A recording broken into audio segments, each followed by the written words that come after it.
Hamas और Israel के दरमियान जंग अब शदीद और तवील होती जा रही है। इस जंग में जहां हमास का बड़ा जानी नुकसान हुआ है, तो वहीं इजराइल को भी काफी बड़ा माली नुकसान और जानी नुकसान उठाना पड़ा है, क्योंकि अब आने वाले दिनों में मुकद्दस माह रमजान की शुरुआत होगी। ऐसे में अब ये खबर भी गश्त कर रही है कि यरूशलेम में मौजूद मुकद्दस अल अक्सा मस्जिद में रमजान के महीने में मुसलमानों के दाखिले पर पाबंदी लगाई जा सकती है। दरअसल यरूशलेम में मौजूद अल अक्सा मस्जिद में रमजान के महीने में अक्सर कशीदगी बढ़ जाती है, और इस बार क्योंकि रमजान का महीना 10 मार्च से ही शुरू हो रहा है, तो ये उम्मीद जाहिर की जा रही है कि फिर से यहाँ पर तनाव बढ़ सकता है। इसके पीछे वो खबरें भी हैं जिनमें कहा जा रहा है कि इजराइल रमजान के दौरान अल अक्सा में मुसलमानों के दाखिले को लेकर पाबंदियां और सख्त करने का। रमजान के महीने में बड़ी तादाद में मुसलमान अल अक्सा मस्जिद में नमाज अदा करते हैं, मगर खबरों के मुताबिक गजा में चल रही जंग में सिक्योरिटी सूरत हाल को लेकर अल अक्सा में मुसलमानों के दाखिले को लेकर यहाँ पर कानून को और सख्त इजराइल कर सकता है। हमास के हमले के बाद से ही इजराइल ने वेस्ट बैंक के फिलिस्तीनियों को अल अक्सा में जाने से रोका हुआ है, और इजराइल में रहने वाले अरब बाशिंदों पर भी पाबंदी लगाई गई है।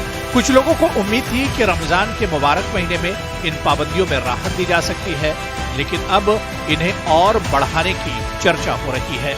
नई पाबंदियां भी वेस्ट बैंक, फिलिस्तीनियों और अरब बाशिंदों के इजरायली नागरिकों पर लागू हो सकती है। इस ताल्लुक से इजरायली सरकार की तरफ से पक्के तौर पर अभी कुछ नहीं कहा गया है, लेकिन वज़ीर-ए-आज़म नेतन्याहू की कैबिनेट में खुलकर पाबंदी लगाने की वकालत की है। खबर रसा इदारे के मुताबिक इजराइल की सिक्योरिटी का जिम्मा संभालने वाली एजेंसी शिन बेत ने नेतन्याहू के वज़रा को आगाह किया है कि अगर अल अक्सा में अरब इजरायलियों के दाखिले पर पाबंदी लगाई गई तो मामला मजहबी तशद्दुद तक बढ़ सकता है। इससे पहले इजरायली ओहदेदारों को ये फिक्र रही थी कि गजा में इजराइल के इस कदम से दुनिया भर के मुसलमानों में उनका जो गुस्सा है उसमें और ज्यादा एक तरह से इजाफा होगा। इससे पहले न्यूयॉर्क टाइम्स के हवाले से खबर आई थी कि नेतन्याहू की कैबिनेट में चर्चा हुई थी कि इजरायली अरब बाशिंदों को अल अक्सा के अहाते में दाखिले पर रोक लगाई जाएगी, क्योंकि अल अक्सा से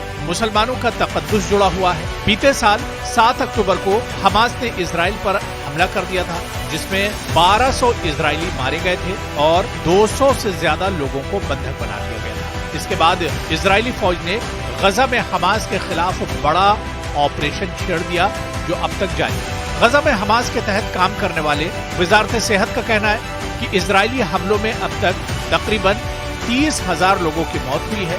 मारे जाने वालों में बच्चे और खवातीन की तादाद सबसे ज्यादा है। बैनुल-अक़वामी बिरादरी दोनों फरीकों से लड़ाई को खत्म करने की अपील कर रही है, मगर सभी कोशिशें अभी तक नाकाम रही।